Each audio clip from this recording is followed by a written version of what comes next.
بالله من الشيطان الرجيم. بسم الله الرحمن الرحيم. يا أيها الذين آمنوا اتقوا الله حق تقاته ولا تموتن إلا وأنتم مسلمون. آخر الآية. وقال الله تعالى في موضع آخر: ومن يتق الله يجعل له مخرجا ويرزقه من حيث لا يحتسب ومن يتوكل على الله فهو حسبه إن الله بالغ أمره. آخر آية. وقال الله تعالى في موضع آخر: يا أيها الناس إنا خلقناكم من ذكر وأنثى وجعلناكم شعوبا وقبائل لتعارفوا إن أكرمكم عند الله أتقاكم إن الله عليم خبير. آخر الآية. وعن أبي هريرة رضي الله تعالى عنه قال: قلت يا رسول الله من أكرم الناس؟ قال أتقاكم. متفق عليه. وعن أبي هريرة رضي الله تعالى عنه قال: قال رسول الله صلى الله عليه وسلم: ثلاث لا ترى أعينهم الناس. قال: عين بكت من خشية الله وعين من محارم الله وعين من حرست في سبيل الله. সৈয়দ তারগিব। যাবতীয় প্রশংসা, যাবতীয় গুণগান, যাবতীয় হামদ ও সানা সেই মহিয়ান গরিয়ান সর্বশক্তিমান আল্লাহ রাব্বুল ইজ্জাতের শানে, যে রাব্বুল ইজ্জাত আমাদেরকে পবিত্র কোরআন এবং সহিহ সুন্নাহ অনুযায়ী চলার তৌফিক দান করেছেন, সেই রাব্বুল ইজ্জাতের শানে সর্বোচ্চ শুকরিয়া জানাই। সকলে বলুন আলহামদুলিল্লাহ। আলহামদুলিল্লাহ। অন্তরের অন্তরস্থল থেকে দরুদ ও সালাম বর্ষিত হোক মানবতার মহান নেতা আহমদ মুস্তাফা হুজুর আরবি রাহমাতুল লিল আলামিন হযরত মুহাম্মদ সাল্লাল্লাহু আলাইহি ওয়াসাল্লামের প্রতি। আল্লাহুম্মা সাল্লি আলাইহি আল্লাহুম্মা বারিক আলাইহি। সম্মানিত মুসলিম জনতা, মানুষ যদি সবাই দুনিয়ার ভিতরে তাকওয়াশীল হয়ে যায়, আল্লাহকে ভয় করে, তাহলে দুনিয়ায় যত বড় অপরাধ হচ্ছে, যত বড় খারাপ কাজ হচ্ছে, সকল অপরাধ প্রবণতা থেকে এবং খারাপ কাজ থেকে মানুষ বেরিয়ে এসে সোনার ছেলে সোনার মেয়েতে সে পরিণত হতে পারে। তেমনি ভাবে তাকওয়ার বলে বলিয়ান হয়ে নির্ভীক চিত্তে যে কোনো কঠিন কাজ, কণ্ঠকাকীর্ণ কাজ, সংকীর্ণময় কাজকে সে সহজ করে তুলতে পারে এবং আল্লাহ তাআলা তার জন্য সহজ করে দেন। তাকওয়া হচ্ছে এমন একটা অস্ত্র যে অস্ত্রের মাধ্যমে সকল বিপদ আপদ থেকে আল্লাহ তাআলা তাকে রক্ষা করেন। তাকওয়া শব্দটি আরবি শব্দ। বাংলাদেশের মানুষ সবসময় বাংলা কথা বলে তা নয়, বাংলার সাথে মিশ্রিত ভাষায় কথা বলে। বাংলায় সাথে ইংলিশ মিশ্রিত আছে, আপনার ফার্সি মিশ্রিত আছে, বিভিন্ন পর্তুগিজ ভাষা মিশ্রিত আছে, বিভিন্ন দেশের ভাষা মিশ্রিত ভাষার নাম হচ্ছে বাংলা ভাষা। তাকওয়া এটা আরবি ভাষা। তাকওয়া আরবি তাকওয়া, এই তাকওয়া হচ্ছে ওয়াকা ইয়াকি বিদায়াতান থেকে নির্গত, যার আবিধানিক অর্থ হচ্ছে আল খাউফ, আল্লাহকে ভয় করা। আত-তারকু অর্থাৎ পরিত্যাগ করা। আল খাউফ আল্লাহকে ভয় করা, যাবতীয় অন্যায় কাজ থেকে ফিরে থেকে দূরে থেকে আল্লাহর প্রতি ভয় করাকে তাকওয়া বলা হয়। আরেকটা অর্থ হচ্ছে আল ইজালা, দূরে থাকা। খারাপ কাজ ওখানে হচ্ছে, সেখানে সে যাবে না, ওই খারাপ কাজ থেকে দূরে থাকো, তার নাম হচ্ছে তাকওয়া, আল্লাহর ভয়। আল্লাহর ভয় যে কোনো ধনী মানুষকে যে কোনো লোভনীয় কাজ দিলে সে করবে না। এমনকি একজন দিন মজুর, দিন আনে দিন খায়, যার ঘরে চাল নাই, ডাল নাই, তার নিত্য প্রয়োজনীয় দ্রব্য নেই, তাকে যদি অফার করা হয় হারাম কাজে, এই হারাম কাজের বিনিময়ে তোমাকে রাতারাতি ধনী করে দেওয়া হবে, আঙুল ফুলে কলা গাছ হবে, তোমাকে রাতে ধনী করে দেওয়া হবে। তবুও এই যে দিন আনে দিন খায় এই ব্যক্তি তাকওয়ার শক্তিতে, তাকওয়ার বলিয়ান হয়ে এই কখনো সে কাজে পা বাড়াবে না। এর নাম হচ্ছে ইজালা, দূরে থাকা, খারাপ কাজ থেকে দূরে থাকা। এই তাকওয়ার সংজ্ঞা সম্পর্কে বিভিন্ন বিশেষজ্ঞ প্যানেল বিভিন্নভাবে উক্তি নিয়েছেন। তার ভিতরে আত-তাকওয়া মা'নাহু ফিল ইসলাহ, তাকওয়া এর পারিভাষিক সংজ্ঞা হচ্ছে আত-তাকওয়া হুয়া আন তাজআলা বাইনাকা ওয়া বাইনাল্লাহি মা ইয়াগযিবুল্লাহু বিহি বিগায়াতান।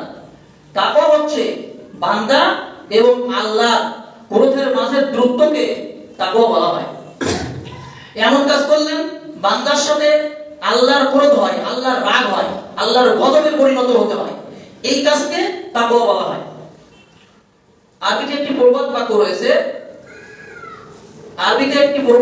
রয়েছে, আল বিদায়াতু খায়রুম মিনাল ইলাজি, অর্থাৎ অসুস্থতার পূর্বে নিজেকে অসুস্থতা হওয়া থেকে বাঁচিয়ে রাখা। তার মানে কি? এমন কাজ করবেন না যে কাজে পা বাড়ালে সেখানে গুনার সম্মুখীন হতে হয়, এটাকে বলা হয় তাকওয়া। অর্থাৎ নিজে এমন কাজ করবে না যে এখন ঠান্ডা লাগাবে না, ঠান্ডা লাগালে সর্দি হবে, সর্দি কাশি হবে, বারবার গোসল করবে না, সর্দি কাশি লাগবে। এমনি ভাবে অসুস্থতা হওয়াকে নিজেকে বাঁচিয়ে রাখা, নিজের বডিকে হেফাজত করা। এমনি ভাবে দুনিয়ার গুনার কাজ থেকে নিজের বডিকে হেফাজত করা, নিজের পারিবারিক জীবনে, নিজের সামাজিক জীবনে, নিজের রাষ্ট্রীয় জীবনে, নিজের সর্বক্ষেত্রে, এমনকি আন্তর্জাতিক পর্যায়ে সকল অপরাধ প্রবণতা থেকে নিজের সমস্ত জিনিসকে বাঁচিয়ে রাখার সাথে সাথে পরিবার বর্গ, আহার বর্গ, দেশকে বাঁচিয়ে রাখার নামই হচ্ছে তাকওয়া। তাকওয়া একটা ব্যাপক বিষয়। এই তাকওয়া বলিয়ানে মানুষ যে কোনো ভালো কাজ করতে সক্ষম হয়। তাকওয়ার মাধ্যমেই বদরের যুদ্ধে মাত্র 313 জন মধ্যে মুজাহিদ হাজার হাজার কাফের বাহিনীকে আল্লাহ তাআলার রহমতে পরাজিত করেছিলেন। সুবহানাল্লাহ, আলহামদুলিল্লাহ। এই বিষয়ে সবচেয়ে অগ্রণী ভূমিকা পালন করেছিলেন যুবকবৃন্দ। যুবকরাই যদি তাকওয়ার বলে বলিয়ান হয় তাহলে অল্প সময় পরিসরে বড় বড় সেক্টরের কাজ করা, বড় বড় কাজ করা তাদের দ্বারা অল্প সময়ের ভিতরে সম্ভব, যা আল্লাহ রাসূল সাল্লাল্লাহু আলাইহি ওয়াসাল্লাম এর জামানায় যুবকবৃন্দ করিয়ে দেখিয়ে দিয়েছিলেন। তাকওয়ার সম্পর্কে আলী রাদিয়াল্লাহু তাআলা আনহু উক্তি হচ্ছে, قال علي رضي الله تعالى عنه التقوى هو العمل بالتنزيل والقناعة بالقليل والاستعداد على الراحل। কত চমৎকার তিনি উক্তি এনেছেন। التقوى هو الخوف من الجليل, তাকওয়া বলা হয় ওই জিনিস থেকে বিরত থাকা, والعمل بالتنزيل খারাপ কাজ থেকে বিরত থাকার সাথে সাথে والعمل بالتنزيل আল্লাহর নাযিলকৃত আসমানি বিধান মোতাবেক আমল করা। পারবেন? আল্লাহর নাযিলকৃত যে বিধান রয়েছে এই বিধান মোতাবেক আমল করতে হবে।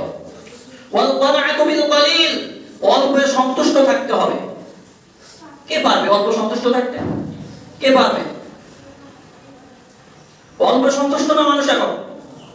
আপনি যে বিষয় নিয়োজিত আছেন কিন্তু আপনার টাকার খোরাক মিটছে না। আজকের দিনে আপনি 500 টাকা ইনকাম করেন কিন্তু আপনার এই ইনকাম সোর্স নিয়ে আপনি সন্তুষ্ট না।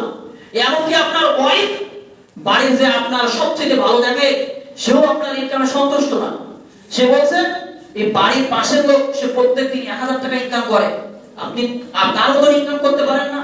কিন্তু একবারও বাড়ির লোক ভ্রুক্ষেপ করে না যে পাশের বাড়ির লোক হালাল খাচ্ছে না হারাম খাচ্ছে, এদিকে তার ভ্রুক্ষেপ নেই।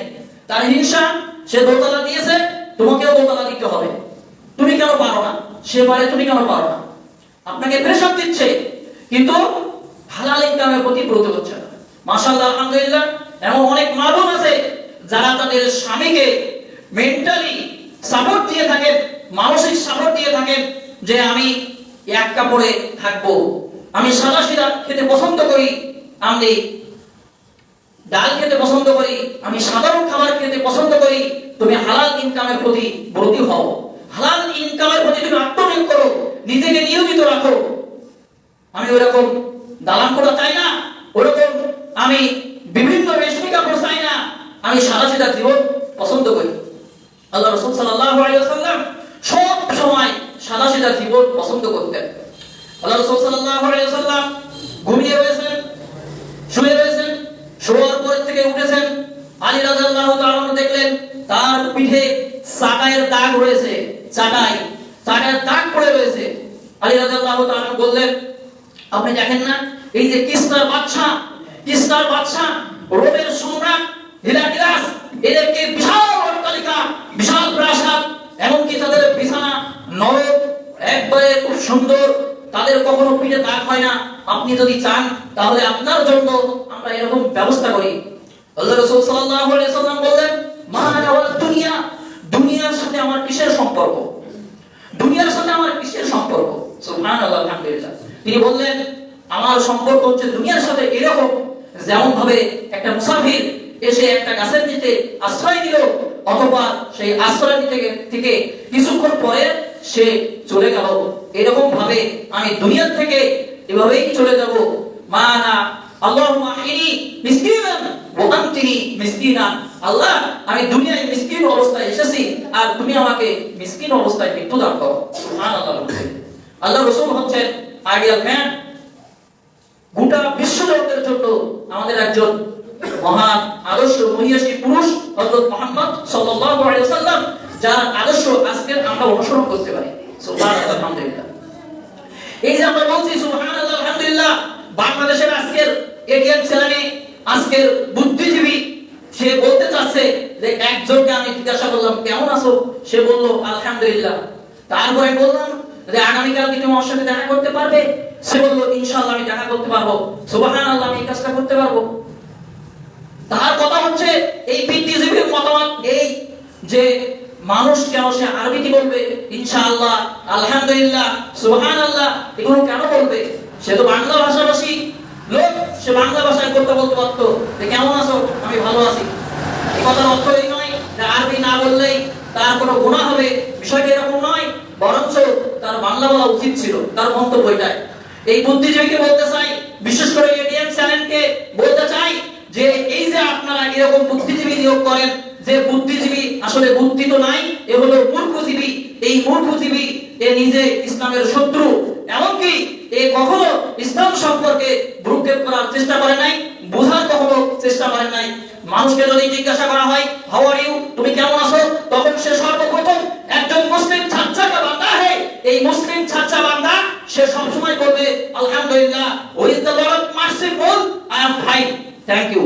তখন সে তার উত্তর এরকম হবে, তার ইংলিশ উত্তর হতে পারে, তার বাংলা উত্তর হতে পারে, কিন্তু যখনই বলা হবে হাউ আর ইউ, কখনো ইংলিশ মিডিয়ামে যদি পড়ানো হয় যে হাউ আর ইউ, তুমি কেমন আছো, তাহলে সে বলবে আই এম ফাইন, এরা বলতে পারবে না। মুসলিম বাচ্চা হলে তাকে সর্বপ্রথম আলহামদুলিল্লাহ বলতে হবে। আলহামদুলিল্লাহ তামনাউল মিজান, আলহামদুলিল্লাহ শব্দ মিজানের পাল্লাকে ভারী করে দেয়। বলুন সুবহানাল্লাহ, আলহামদুলিল্লাহ। আলহামদুলিল্লাহ এরকম বাক্য মিজানের পাল্লাকে, দায়ভারটাকে ভারী করে দেয়। আপনার গুনাহ কে হালকা করে দিবে, নেকির পাল্লাকে ভালো করে দেবে, এই হচ্ছে আলহামদুলিল্লাহ। অথচ আলহামদুলিল্লাহ বললে তাদের আজকে চুলকানি শুরু হয়ে যায়। কেন? ইংলিশ বললে তো চুলকানি শুরু হয় না। যখন বলে হাউ আর ইউ, তুমি কেমন আছো, তখন বলে fine, thank you, and you, এরকম ভাবে জিজ্ঞাসা করে, তখন তো তোমার চুলকানি হয় না। কেন? এটা একটা ইংলিশ দেশ, এটা বাংলাদেশ, অথচ বাংলা ভাষাতে কথা বলতে পারে না। আজকের বিভিন্ন সাংবাদিকরা তারা এই পরিপ্রেক্ষিতে এই কথাটা যখন ভাইরাল হয়ে যায়, এই সুবহানাল্লাহ, আলহামদুলিল্লাহ, এবং ইনশাআল্লাহ, এই বুদ্ধিজীবীর কথায় যখন এটা ভাইরাল হয়ে যায়, তখন এক শ্রেণীর ভালো সাংবাদিক ভাইরা, তারা বাংলার ছেলেরা যারা বিভিন্ন ভার্সিটিতে লেখাপড়া করে, তাদেরকে ধরেছেন আপনি মাত্র 1 মিনিট বাংলায় কথা বলবেন, আপনার পরিচয় সম্পর্কে আপনি কি করেন। তখন কেউ বলেছে আমার নাম এই, এবং আমি অনার্স ফার্স্ট ইয়ারে পড়ি। কি বলছেন? অনার্স ফার্স্ট ইয়ারে পড়ি। তা অনার্স শব্দ ইংলিশ শব্দ, ফার্স্ট শব্দ ইংলিশ শব্দ, ইয়ার শব্দ এটাও তো ইংলিশ শব্দ। বাংলা ছেলেরা আজকে কথা বলতে পারবেন, 1 মিনিট কথা বলতে পারবেন। বাংলা ভাষা হচ্ছে মিশ্রিত শব্দ। আপনি টেবিলকে কি বলবেন, আপনি বাইসাইকেলকে কি বলবেন, আপনি মোটরসাইকেলকে কি বলবেন, সবই তো ইংলিশ শব্দ। সুতরাং আজকে আপনি যদি আদালতে যান, তাহলে আদালত, এই আদালত শব্দটা আরবি শব্দ, যেটা কোরআন এবং হাদিসে এসেছে। আদালত অর্থ হচ্ছে ন্যায় বিচার। এটা ইংলিশ শব্দ। আপনি যে কলমের দ্বারা লেখাপড়া করেছেন, যে আপনি লেখাপড়া করেছেন, এই কলম শব্দটাও আরবি শব্দ। কলামুন শব্দটা কি শব্দ? আরবি শব্দ। এরপর বাংলা নেই। কলম মানে কলম, এটা আরবি শব্দ। আদালত এটা আপনার আরবি শব্দ। অতএব এই মূর্খজীবীকে বলবো যে এটা নিয়ে আপনি বাড়াবাড়ি করবেন না, সাবধান হয়ে যান। সুবহানাল্লাহ, আলহামদুলিল্লাহ, ইনশাআল্লাহ এগুলো বলার ভিতরে অনেক ফজিলত রয়েছে। এই কথার অর্থ নয়, এই নয় যে আমরা বাঙালি নই, আমরা আরবি হয়ে গেছি, বিষয়টা এরকম নয়। অতএব সাবধান হয়ে যান, আল্লাহকে ভয় করুন। আল্লাহ তাআলা আমাদের বোঝার তৌফিক দান করুন, আমিন। পঞ্চম খলিফা আলী রাদিয়াল্লাহু তাআলা, পঞ্চম খলিফা ওমর ইবনে আব্দুল আজিজ, তিনি বলেন তাকওয়া ওই কি ওনাকে বলা হয় আত-তাকওয়া হুয়া মা হারামাল্লাহু সুবহানাহু ওয়া তাআলা ওয়া আদাউ মা ইফতারাদাল্লাহু বিহি তাআলা। ওমর ইবনে আব্দুল আজিজ তিনি বলেন তাকওয়া বলা হয় আল্লাহ যা কিছু হারাম করেছেন সেই হারামকে বর্জন করা, ওয়া আদাউ এবং আদায় করা মা ইফতারাদাল্লাহু বিহি তাআলা, আর আল্লাহ যে ফরজ কাজ করেছেন সেই ফরজটাকে আদায় করা, হারাম থেকে বেঁচে থাকার নামই হচ্ছে তাকওয়া। সুবহানাল্লাহ, আলহামদুলিল্লাহ। আর কোনো সংজ্ঞা লাগে? তাকওয়া বুঝতে গেলে, আল্লাহর ভয় বুঝতে গেলে আর কিছু লাগে? কিছুই লাগে না। আল্লাহ যা কিছু হারাম করেছেন তাই বর্জন করতে হবে। আল্লাহ যা কিছু করতে বলেছেন, ফরজ করেছেন, সেই কাজগুলো আমাদেরকে করতে হবে। আল্লাহ রাসূল সাল্লাল্লাহু আলাইহি ওয়াসাল্লাম সকল কাজে মানুষ যদি কখনো তার কাছে উপদেশ দিতে আসতেন, তখন তিনি বলতেন যে তোমরা তাকওয়া অবলম্বন করো, আল্লাহকে ভয় করো, আল্লাহকে ভয় করো। তাকওয়া বা আল্লাহ ভীতি এটা এমন জীবন যেটা মুমিন জীবনের জন্য মূল ভিত্তি, শিকড়। একটা গাছ যেমন শিকড় ছাড়া দাঁড়াতে পারে না, একটা বিল্ডিং যেমন ভাবে তার ফাউন্ডেশন ছাড়া দাঁড়াতে পারে না, তাকওয়া হচ্ছে মুমিন জীবনের মূল ভিত্তি। তাকওয়া ছাড়া মানুষ জান্নাতে যেতে পারবে না। আল্লাহর ভয় থাকতেই হবে, তবেই ওই ব্যক্তি জান্নাতে যাবে। তাকওয়া যদি থাকে, আল্লাহর ভয় যদি থাকে, তাহলে সবকিছু করতে আমরা সক্ষম হব। আল্লাহ তাআলা পবিত্র কোরআনে সূরা তালাক 2, 3, 4 এবং 5 নম্বর আয়াতে ঘোষণা করেছেন, وَمَن يَتَّقِ اللَّهَ يَجْعَل لَّهُ مَخْرَجًا وَيَرْزُقْهُ مِنْ حَيْثُ لَا يَحْتَسِبُ। وَمَن يَتَّقِ اللَّهَ, যে ব্যক্তি আল্লাহকে ভয় করবে, يَجْعَل لَّهُ مَخْرَجًا, আল্লাহ তাকে উত্তরণের পথ বাইর করে দিবেন, وَيَرْزُقْهُ مِنْ حَيْثُ لَا يَحْتَسِبُ, এবং তাকে রিজিক দান করবেন, তার খাবারের ব্যবস্থা করে দিবেন, খোরাকের ব্যবস্থা করে দিবেন, মিন হাইসু এমন স্থান থেকে, লা ইয়াহতাসিব যা কখনো সে কল্পনাও করে। সুবহানাল্লাহ। আজকের দুপুরে বাড়ি গিয়ে আপনি কি খাবেন আপনি নিজেও জানেন না। আপনি বাজার করে এনেছেন, আপনার ওয়াইফ রান্না করেছেন, কিন্তু দুইটা রান্না করেছে যেটা আপনি জানেন, তৃতীয়টা রান্না করেছে হয়তো আপনি নাও জানেন, এরকম হতে পারে। তো এমন উৎস থেকে আপনার রিজিকের আল্লাহ ব্যবস্থা করবেন, আপনি নিজেও জানেন। আল্লাহকে ভয় করে দেখুন, আল্লাহ ভয় করে দেখুন, এমন উৎস থেকে আপনার রিজিকের ব্যবস্থা করবেন, আপনি নিজেও জানবেন। ওই যে গুহার ভিতরে 3 জন লোক আটকায় গেল, 3 বন্ধু, তারপরে ওখানে ঘুমালেন, 100 বছর ঘুমালেন, শত শত বছর ঘুমালেন, তাদের খোরাকের ব্যবস্থা কে করেছেন? আল্লাহই করেছেন। ঘুমের থেকে উঠে দেখে হাতের লোক বিশাল লম্বা লম্বা হয়ে গেছে, তাদের কাছে যে মুদ্রা ছিল, যে টাকা ছিল, টাকা নিয়ে বাইরে হয়েছেন। লোকেরা বলছে এরকম মুদ্রা তো আমরা জীবনে চোখে দেখি না, এই মুদ্রা তো চলবে না। তখন তাদের হুঁশ হলো যে আমরা কত শত শত বছর ঘুমাইছি, আল্লাহ জানেন। কি খাওয়ালেন? ঘুমের ভিতরে কি খাওয়ালেন? আল্লাহ খাওয়ালেন। সুন্দরবনের বড় বড় রয়্যাল বেঙ্গল টাইগার রয়েছে। বর্তমান পরিসংখ্যান অনুযায়ী আমাদের এই সুন্দরবনের, সাতক্ষীরার সুন্দরবনে 500টি বাঘ আছে। এই 500 বাঘ প্রত্যেকদিন একটা করে হরিণ বা একটা করে যদি মানুষ দেওয়া হয়, তাহলে তারাও খেয়ে ফেলবে। তাহলে এত হরিণ কোথা থেকে আসবে? তাদেরকে কে খাওয়ায়? আল্লাহ তাআলাই খাওয়ান। তারপরে আপনার সমুদ্রের যে সমস্ত তিমি মাছ রয়েছে, বড় বড় মাছ রয়েছে, যে সমস্ত প্রাণী রয়েছে, এদেরকে কে খাওয়ান? আল্লাহই খাওয়ান। সবই আল্লাহ তাআলা ব্যবস্থা করেন। তাই আল্লাহ তাআলা বলেন, যে ব্যক্তি আল্লাহকে ভয় করেন, আল্লাহ তাকে এমন উৎস থেকে জীবন রিজিক দান করবেন যার ব্যবস্থা সে নিজে করে নাই, অথবা সে ব্যবস্থা করলেও তার খবর রাখেন না। সুবহানাল্লাহ, আলহামদুলিল্লাহ। অন্যভাবে আল্লাহ তাআলা বলেন, ওয়ায়াত্তাকিল্লাহ ইয়াজআল্লাহু মাখরাজা, যে ব্যক্তি আল্লাহকে ভয় করবে, আল্লাহ তার উত্তরণের ব্যবস্থা করে দেবেন। আপনি বিপদে পড়েছেন, আল্লাহকে ভয় করেন, আল্লাহর ডাকতে থাকেন। বিপদে পড়েছেন, আপনি সেই নিয়তে 2 রাকাত সালাত আদায় করুন, ওযু করেন, 2 রাকাত সালাত আদায় করুন ওই নিয়তে। এটাকে সালাতুল হাজত বলা হয়, অর্থাৎ প্রয়োজনীয় সালাত। 2 রাকাত নামাজ পড়েন, আল্লাহর কাছে আপনি মুনাজাত করেন। একাকী মুনাজাত করা এটা কি বিদআত না, বৈধ। তো আপনি 2 রাকাত নামাজ পড়েন, আল্লাহর কাছে কান্নাকাটি করেন, দরকার হয় সিজদায় পড়ে আল্লাহর কাছে কান্নাকাটি করেন, আল্লাহ আপনার সওয়াব অবশ্যই পূরণ করবে। সুবহানাল্লাহ, আলহামদুলিল্লাহ। তার প্রমাণ কি? সারা আলাইহিস সালাতু ওয়াস সালাম যখন বাদশা তাকে আপনার ভক্ষণ করার জন্য যখন বাদশা চেষ্টা করলো, তখন তিনি বললেন, তুমি দাঁড়াও, আমি 2 রাকাত সালাত আদায় করি, তারপরে তোমার মনোবাসনা তুমি পূরণ করো। তিনি ওযু করে 2 রাকাত সালাত আদায় করলেন, করার পরে বললেন, হে আল্লাহ, আমি যদি তোমার বান্দা হয়ে থাকি আর আমার লজ্জাস্থান আমি স্বামী ছাড়া কারোর জন্য বৈধ মনে করি নাই, আল্লাহ তুমি যদি এটা মনে করে থাকো, তাহলে এই যে জালেম বাদশা থেকে তুমি আল্লাহ আমাকে ইবাদত করো। আল্লাহ সঙ্গে সঙ্গে তার হাত পাগুলোকে প্যারালাইসিস করে দিলেন, বাচ্চার হাত পাগুলোকে প্যারালাইসিস করে দিলেন, রোগা করে দিলেন। সুবহানাল্লাহ, আলহামদুলিল্লাহ। সে কাঁপতে কাঁপতে বললেন যে হে ইব্রাহিম, এ তো একটা শয়তান মহিলা, একে তুমি দূর করো। সাথে হাজেরাকে খেদমত করার জন্য দিয়ে দিলেন। সুবহানাল্লাহ, আলহামদুলিল্লাহ। তাহলে তাকওয়ার বলিয়ানি হয়ে বিপদে পড়লে 2 রাকাত সালাত আদায় করলে আল্লাহ ডাইরেক্ট দোয়া কবুল করেন। তার প্রমাণ এটা। আপনি বিপদে পড়েছেন, 2 রাকাত সালাত আদায় করেন, আল্লাহকে ভয় করেন, আল্লাহর কাছে চান, আল্লাহ অবশ্যই উত্তরণের পথ বের করে দেবেন। অন্য আয়াতে আল্লাহ তাআলা বলেন, ইয়া আইয়ুহাল্লাযীনা আমানুত্তাকুল্লাহ হাক্কা তুকাতিহি ওয়া লা তামুতুন্না ইল্লা ওয়া আনতুম মুসলিমুন। আল্লাহ তাআলা 2 নম্বর সূরা বাকারায় 102 নম্বর আয়াতে ঘোষণা করলেন, হে ঈমানদারগণ, তোমরা হাক্কা তুকাতিহি, আল্লাহকে ভয় করার মতোই ভয় করো, যেমন ভয় করা উচিত, আল্লাহর জন্য সমুচিত।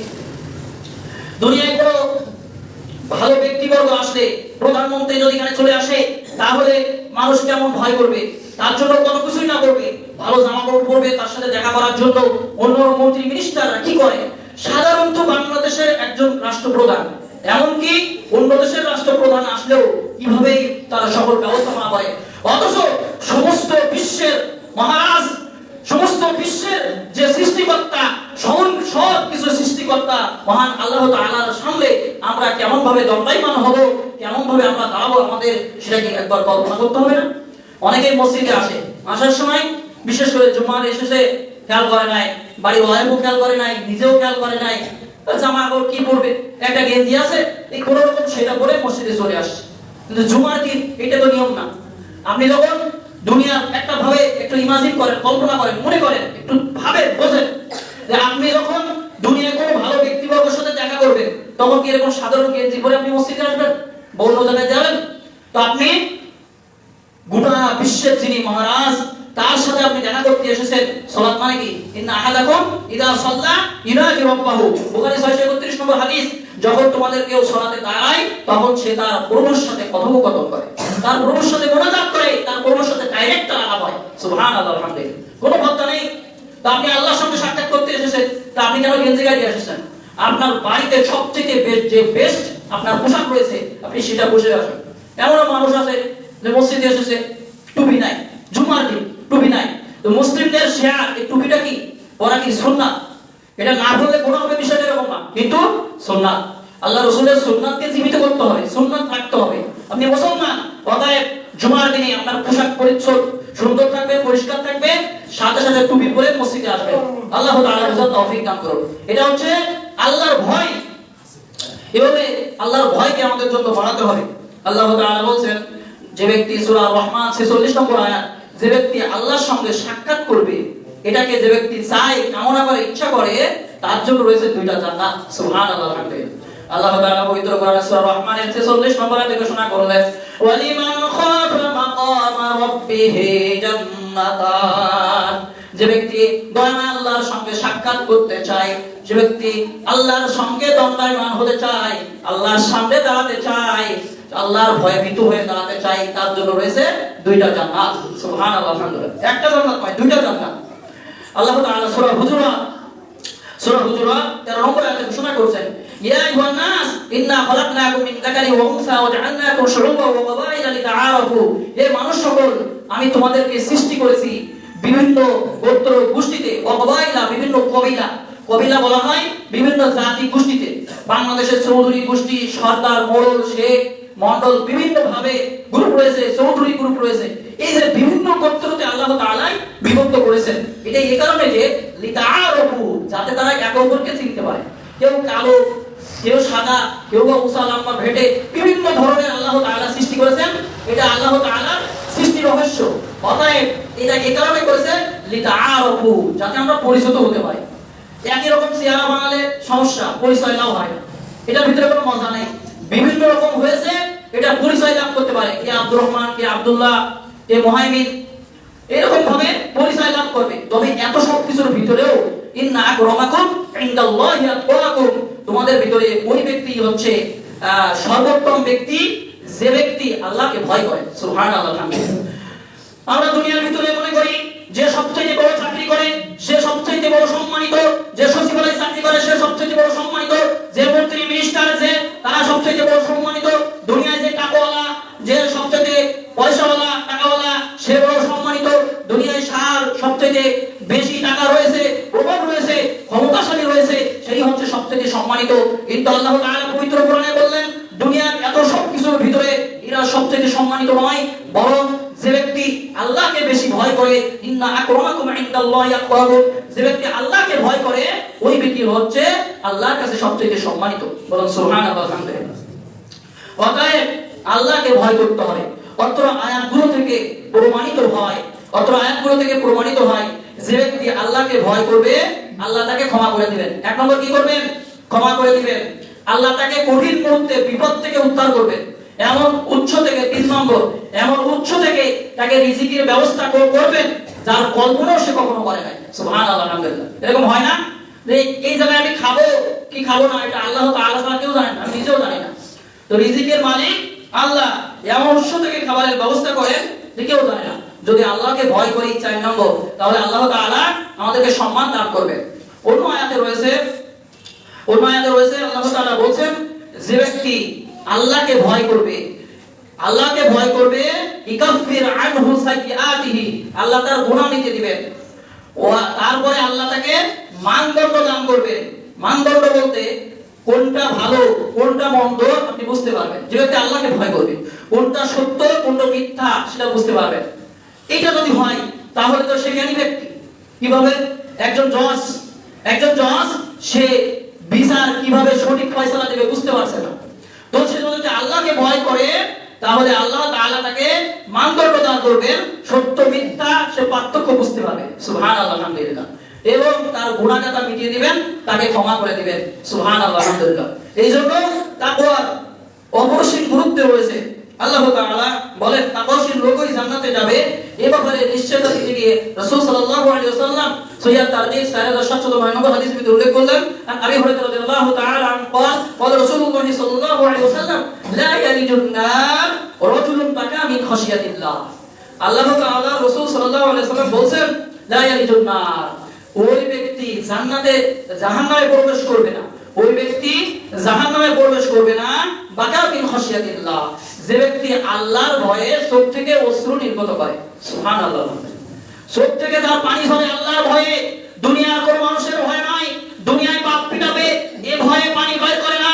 দুনিয়ার কোনো উস্তাদ কোনো শিক্ষক তাকে মারবে এ ভয়ে সে পানি বের করে না। দুনিয়ার কোনো ভালোবাসার লোক তার কাছ থেকে চলে গেছে এই কারণে সে কখনো কাঁদে না। দুনিয়ায় কোনো ভালো সন্তান, তার ফার্স্ট ক্লাস সন্তান, সবচেয়ে ব্রেনি সন্তান, সবচেয়ে বড় উচ্চতর চাকরিদার সন্তানকে আল্লাহ তাআলা নিয়ে নিয়েছেন, মৃত্যুবরণ করেছেন, এই কারণে সে কাঁদে না।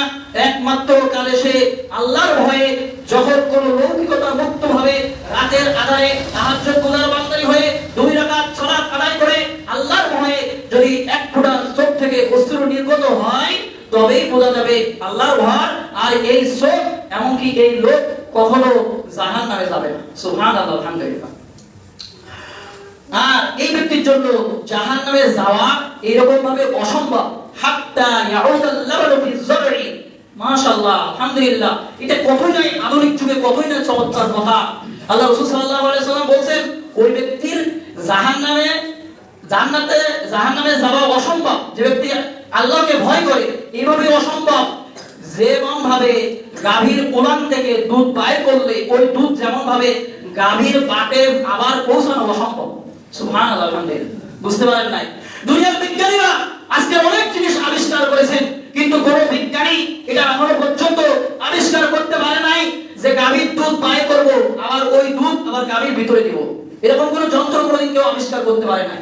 আল্লাহ রাসূলের এই ভবিষ্যৎবাণী কখনো কেউ বাস্তবে রূপ দিতে পারবে না, কখনো গাভীর পাটে আবার ওইরকম দুধ পৌঁছাতে পারবে না, ঢোকাতে পারবে না। সুবহানাল্লাহ, আলহামদুলিল্লাহ। এরকম ভাবে যখন পারা সম্ভব নাই, আল্লাহর ভয় যদি কোনো ব্যক্তির অন্তরে থাকে তাহলে তার জন্য জাহান্নামে যাওয়া এরকম অসম্ভব, সে জান্নাতে যাবেই যাবে। সুবহানাল্লাহ, আলহামদুলিল্লাহ। ওয়ালা ইয়াজতামিউ গুবারু ফি সাবিলিল্লাহ ওয়া দুখানু জাহান্নাম, এবং আল্লাহর রাস্তায় ধুলায় ধূসরিত পা, আল্লাহর রাস্তায় যে পা দিয়ে হেঁটে এসেছে আজকের মসজিদে, এই ব্যক্তি জাহান্নামে যাওয়া এরকম ভাবে অসম্ভব যদি আল্লাহর ভয়ে আসে। ওয়া দুখানু জাহান্নাম, এবং জাহান্নামের ধোঁয়া তাকে স্পর্শ করবে না। সুবহানাল্লাহ, আলহামদুলিল্লাহ। এই ব্যাপারে নিশ্চয়তা দিতে গিয়ে আল্লাহ তাআলা পবিত্র কোরআনে সূরা ইসরা 17 নম্বর সূরা 109 নম্বর আয়াতে ঘোষণা করলেন, ওয়া ইয়াখিরুনা লিল আযকানি আবকুনা ওয়া ইয়াজিদুহুম খুশুআ। আর যারা কাঁদতে কাঁদতে আল্লাহর ভয়ে নতজানু হয়ে আল্লাহর কাছে যারা চায়, আল্লাহর তাদের কান্নার শব্দ শুনে তাদের নিবিড় আনুগত্য আল্লাহর জন্য আরো বৃদ্ধিপ্রাপ্ত হয়। সুবহানাল্লাহ, আলহামদুলিল্লাহ। কাদার শব্দ, নিবিড় কাঁদতেছে, আর ওই কাদার শব্দ শুনে আল্লাহর ভয়ে ভীত হয়ে এভাবেই সে আরো কাঁদতে থাকে। সহিহ তারমিজি 4713 নম্বর হাদিস, আল্লাহ রাসূল সাল্লাল্লাহু আলাইহি ওয়াসাল্লাম বলেছেন, সালাসুল্লাহ তারা আইনুহুন নাস, তিন ব্যক্তির জন্য জাহান্নাম হারাম, সে জাহান্নামে যাবে না। আইনুন বাকাত মিন খাশিয়াতিল্লাহ, এক ব্যক্তি যে ব্যক্তি আল্লাহর ভয়ে কাঁদে। ওয়া আইনুন হারাসাত ফি সাবিলিল্লাহ, যে ব্যক্তি আল্লাহর রাস্তায় পাহারা দান করে। ওয়া আইনুন কাফাত মিন মাহারিবিল্লাহ, আর যে ব্যক্তি আল্লাহর নিষিদ্ধ বিষয় থেকে তার চক্ষুকে অবনত রাখে।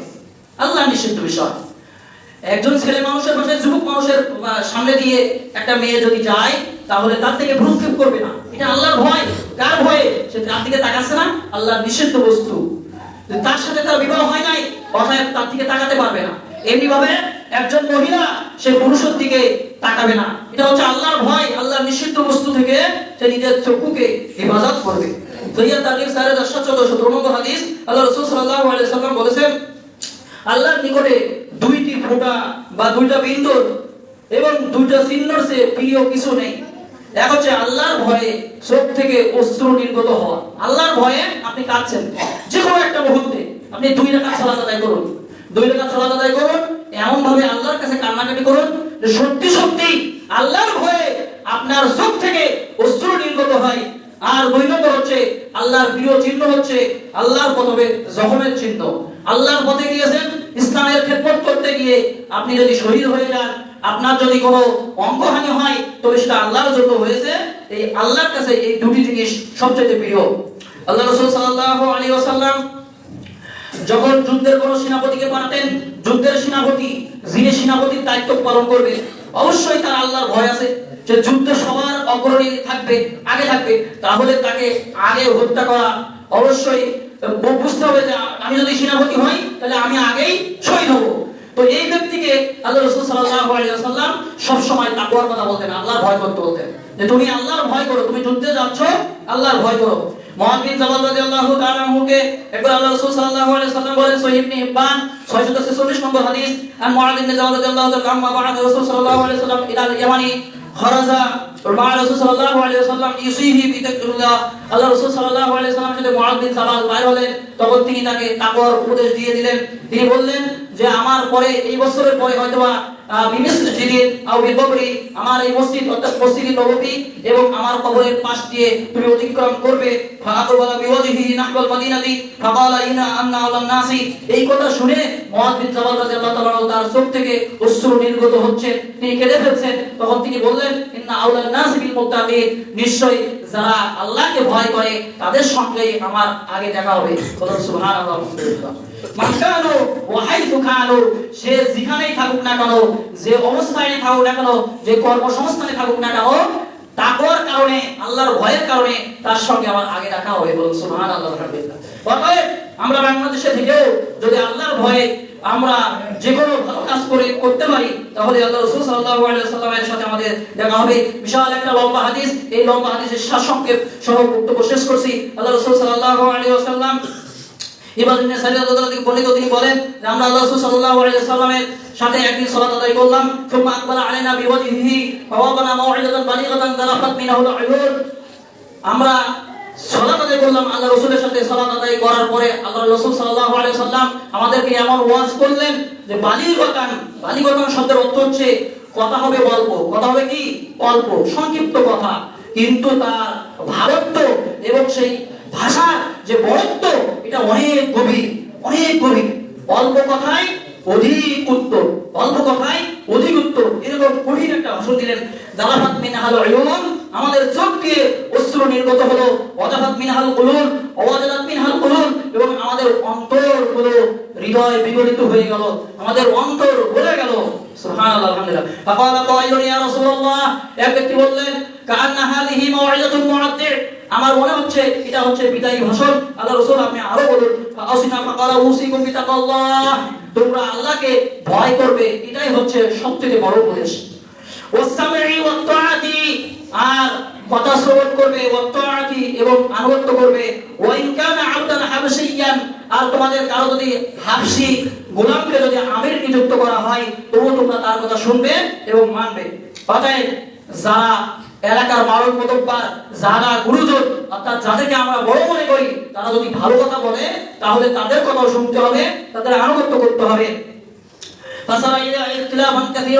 আমার পরবর্তী সময়ে তোমরা বিভিন্ন মতপার্থক্য লক্ষ্য করবে, বিভিন্ন মাসলা মাসাইলের পার্থক্য থাকতে পারে।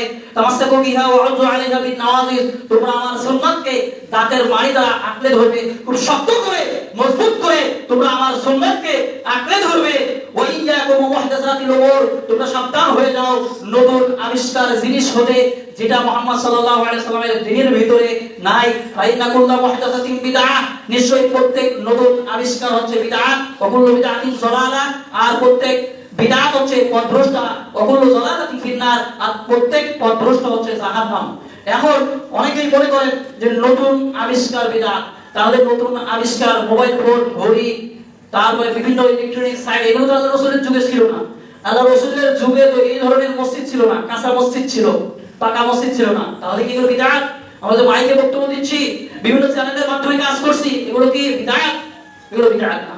তবে এগুলো বিদআত তখন হবে যখন শরীয়তের উদ্দেশ্য লিদ্দিন অথবা ফিদ্দিন, দ্বীনের মধ্যে এমন জিনিস নিয়ে আসলেন সওয়াবের উদ্দেশ্যে। তো এখানে আমরা এই মাইক্রোফোনটা ব্যবহার করছি, এটা আপনারা শুনলে বেশি সওয়াব হবে, উদ্দেশ্য না। উদ্দেশ্য কি?